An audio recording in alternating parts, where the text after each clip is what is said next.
Post the announcement of this union budget, you're probably hearing a lot of the new tax regime and old tax regime and these terms being bandied about. What exactly is it and what does it mean for you? That's what I'm going to attempt to break down. Now, before 2020, the way all of our taxes was calculated on our annual income was the old tax regime, which is where you paid tax after a standard deduction and after you made some investments and you had exemption on those investments. So the old tax regime essentially had a 0% tax for incomes between 0 to 2.5 lakhs a year, 5% between 2.5 to 5 lakhs a year, and so on and so forth, where the highest slab was where you pay a 30% tax of incomes of 15 lakhs and above. In 2020, a new tax regime was introduced with lower slabs, but effectively you would get those lower slabs only if you gave up your exemptions and all of the benefits you got on various investments you make. There weren't many takers for that, frankly. Not too many wanted to give up the exemptions, and the rates that they had put forth as the new tax regime weren't as attractive, which is why we've seen a major announcement and policy change. Now, the new tax regime becomes the default tax regime. Doesn't mean you can't go in for the old one, but you have to opt for it, and you can change your mind at any point once a year, so that's no issue.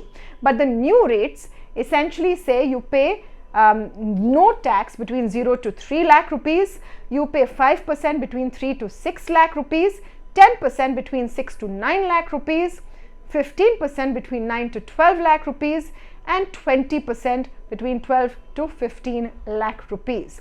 Above 15 lakh rupees, you pay 30%. So at 15 lakh rupees and above, it's the same in the new and old tax regime. One more thing that you have to remember is, with the deductions being raised, right now if you make 7 lakh rupees or less in a year, you will effectively pay no tax with those deductions in place. So that's one other big boost. Now your question might be, how does this benefit me? Well, if you are in the bracket of 15 lakh and above, your effective tax rate remains the same, which is 30%. It is between 12.5 to 15 lakh rupees where there is a change, where you pay lesser in the new tax regime.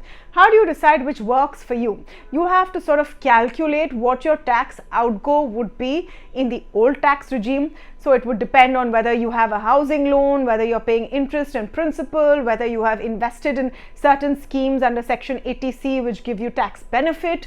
And then you can calculate whether the old or the new tax regime works better for you. But the general idea is to slowly move away from these exemptions and move everyone to the new tax regime. Think of it from the point of view of the youth who are beginning their first jobs or are new in the industry and have just started working. For them, the new tax regime will definitely be simpler, it will be faster, and probably their default mode in years to come. If you like this video, then like, share and subscribe to Mirror Now.